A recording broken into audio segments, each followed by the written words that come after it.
Hello, students of grade 12, and welcome to the explanation of the chapter Deep Water by William Douglas from the book Flamingo. Deep Water is an excerpt taken from Of Men and Mountains by William O. Douglas, a leading advocate of individual rights and a justice in the courts of USA. It reveals how, as a young boy, he nearly drowned in a swimming pool. He talks about his fear of water and thereafter how he finally overcame it. The narrator recalls a horrific incident that happened to him when he was 10 or 11 years old. He had decided to learn swimming, and the YMCA pool gave him the opportunity as it was safe.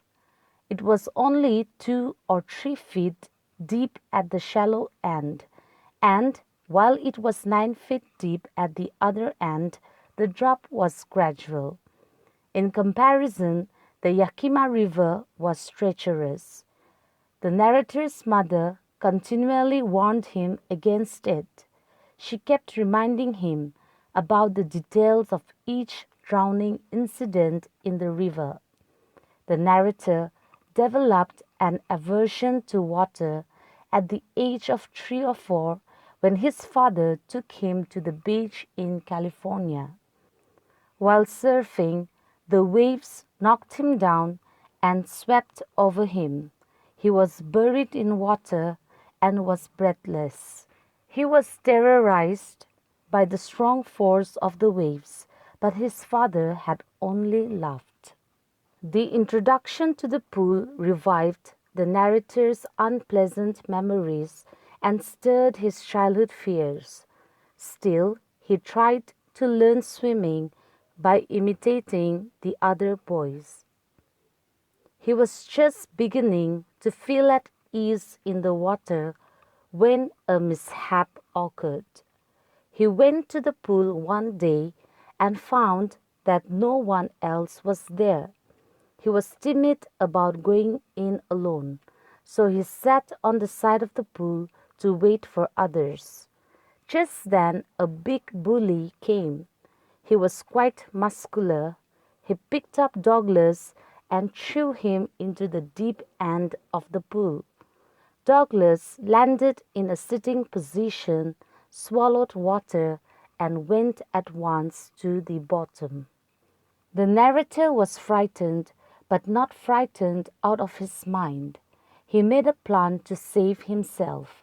When his feet would hit the bottom, he would make a big jump, come to the surface, lie flat on it, and paddle to the edge of the pool. However, the 9 feet down seemed more like 90 to poor Douglas. He was totally out of breath when his feet touched the bottom. Still, with all his strength, he made a spring upwards.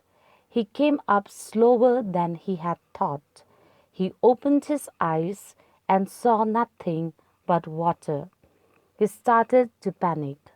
Douglas was suffocating and tried to yell, but no sound came out. Then he came up to the surface and started beating the surface of the water. He tried to breathe but swallowed water and choked. Douglas tried to bring his legs up, but they hung like dead weights. A great force was taking him to the bottom of the pool. He had lost all his breath. His lungs ached and his head throbbed, but he remembered his strategy. He opened his eyes and saw nothing but water with a yellow glow. A sheer stark terror seized him, terror that knew no understanding, terror that knew no control, a terror that only the one who had experienced it could understand. He was shrieking under water. Only his heart and the pounding in his head said that he was still alive. Douglas told himself that he had to remember to jump when he reached the bottom. He again jumped with all his might, but his jump went in vain. He was still under water. The stark terror took him more tightly in its clutches. Douglas describes how fear paralyzed him. His arms and legs stopped moving. He trembled with fright. He tried to call for his mother, but nothing happened. Suddenly, Douglas found himself coming out of the water. He sucked for air and got water. Then he started going down for the third time. Then all his efforts ceased and his body went limp. A blackness took over his brain which wiped out fear and terror. Everything went quiet and peaceful. Douglas felt as if he was wrapped in his mother's arms. Then he fell unconscious. The next thing he remembers was lying on his stomach beside the pool, vomiting. Douglas couldn't eat that night. He was weak and trembling. He shook and cried on his bed. He never went back to the pool. He feared water and avoided it whenever he could. Whenever he went near water, the terror that had seized him in the pool would return to haunt him. The fear paralyzed him. This handicap stayed with him as years rolled by. It ruined his fishing trips and deprived him of the joy of canoeing, boating, and swimming. He tried his best to overcome this fear, but it didn't let go of him. Finally, Douglas decided to get a swimming instructor. He went to a pool and practiced 5 days a week, an hour each day. The instructor put a belt with a rope around Douglas. This rope went through a pulley. The instructor held on to the other end of the rope. Each time the instructor relaxed his hold on the rope and Douglas went under, some of the old terror returned and froze his legs. It took him 3 months to get over this fear. Then the instructor taught him to breathe while swimming. Next, he taught him to move his legs. Thus, piece by piece, bit by bit, he built a swimmer out of Douglas. After the training was finished, Douglas wondered if he would be terror-stricken when he would be alone in the pool. He tried, and tiny vestiges of the old terror did return, but now he was not afraid. Douglas was still not satisfied, so he went to Lake Wentworth in New Hampshire and swam 2 miles across the lake.